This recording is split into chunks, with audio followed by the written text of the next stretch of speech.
பாவத்துல பள்ளத்துல விழுந்து விட்டேங்க.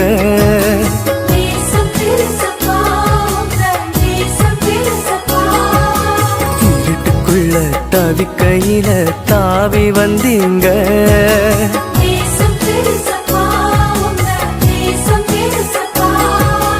விளக்கேத்தி விழுந்த என்ன தூக்கி விட்டீங்க. வெளிச்சந்தரும் விளக்காக மாத்தி விட்டீங்க. நேசம் பெருசப்பா, உங்க நேசம் பெருசப்பா.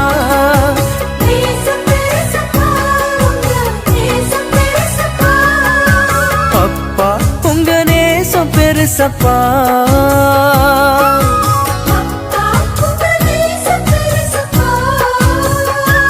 என்ன கையில் ஏந்தி உன்னதமானவரின் உயர் மறைவில் இருக்கிறவன், சர்வ வல்லவரின் நிழலில் தங்குவான். இது பரமசிலாக்கியமே. சர்வ வல்லவரின் நிழலில் தங்குவான். இது பரமசிலாக்கியமே. அன்பு தேவ ஜனமே, இந்த நாளில் சிந்தனைக்காக நியாயாதிபதிகள் 9ஆம் அதிகாரம்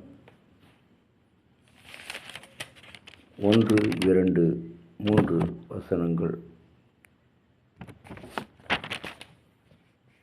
யெருபாகேலின் குமாரன் அபிமெலேக்கு தன் தாயின் சகோதரனிடம் சீகேமுக்கு போய் தன் தாயை பெற்ற பாட்டனாரின் வம்சத்தார் அனைவரையும் நீங்கள் சீகேமில் வந்து குடும்பத் தலைவர் காதுகள் கேட்க பேசி, யெருபாகேலின் குமாரன் 70 பேரும் உங்களை ஆளுவது உங்களுக்கு நல்லதோ, ஒருவன் மாத்திரம் ஆளுவது நல்லதோ உங்களுக்கு என்று சொல்லி கேட்டான். நான் உங்களின் தசைமானவன் எலும்பானவன் என்று சொல்கிறார்.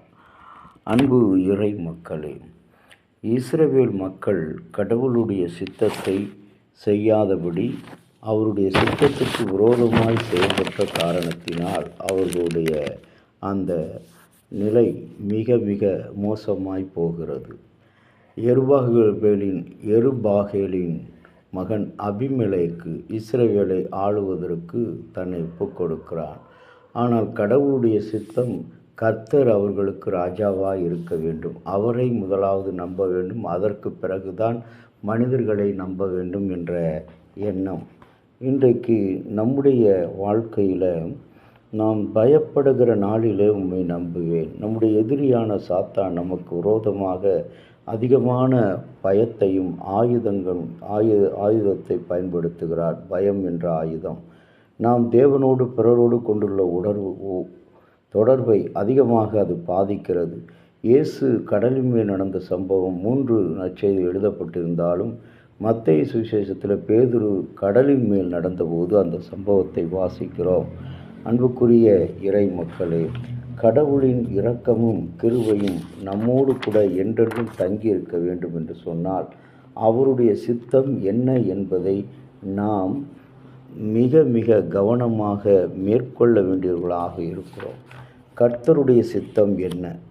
1917ஆம் ஆண்டு வில்லியம் கேமரூன் என்று அழைக்கப்பட்ட ஜான் விட்கிளிஃப் கவுதமாலா நாட்டிற்கு ஸ்பானிஷ் மொழியில் வேதாகமத்தை விற்க மிஷனரியாக சென்றார். அங்கே அநேகர் வேதாகமத்தை வாசிக்க முடியாமல் இருதயத்தை பார்த்து ஆச்சரியப்பட்டார்.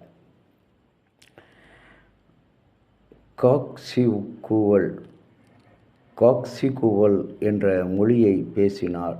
அம்மொழியிலே வேதாகமம் இல்லாதிருந்தது.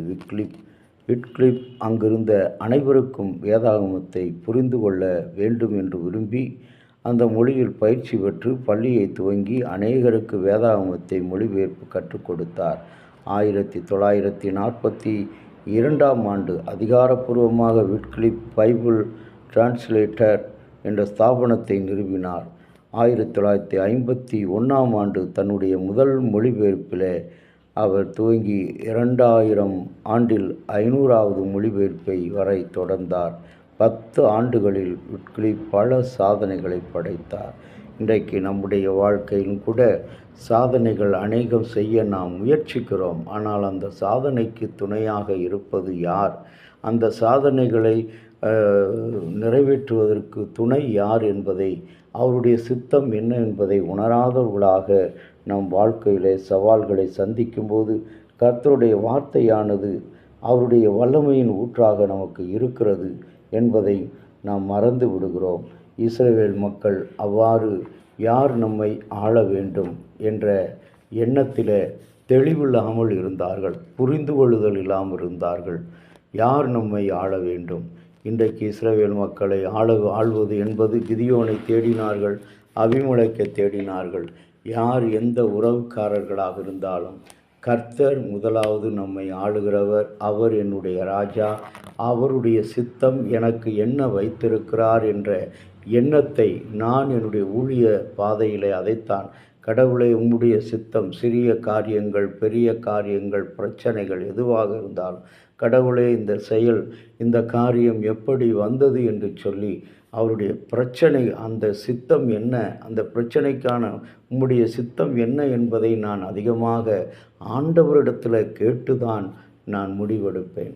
அப்படிப்பட்ட முடிவை கடவுள் எனக்கு பேசின ஆண்டவர் இந்த நாள் முழுவதும் உங்களோடு கூட அவருடைய சித்தத்துக்கு நீங்கள் ஒப்பு கொடுக்க, உங்கள் பிள்ளைகளாக இருந்தாலும், உங்கள் குடும்பமாக இருந்தாலும், உங்கள் வேலை காரியமாக இருந்தாலும், உங்களுடைய படிப்பு காரியமாக இருந்தாலும், புதிய எந்த ஒரு காரியத்தை துவங்கினாலும் கர்த்தருடைய சித்தம் என்ன என்பதை உணர்ந்து செயல்படுகிற மக்களாக நாம் அழைக்கப்படுகிறோம். அந்த ஆசீர்வாதத்தோடு கடவுளை நோக்கி பார்ப்போம். கடவுளே, உம்மால் கூடும், மனிதரால் கூடாதது உம்மால் கூடும்.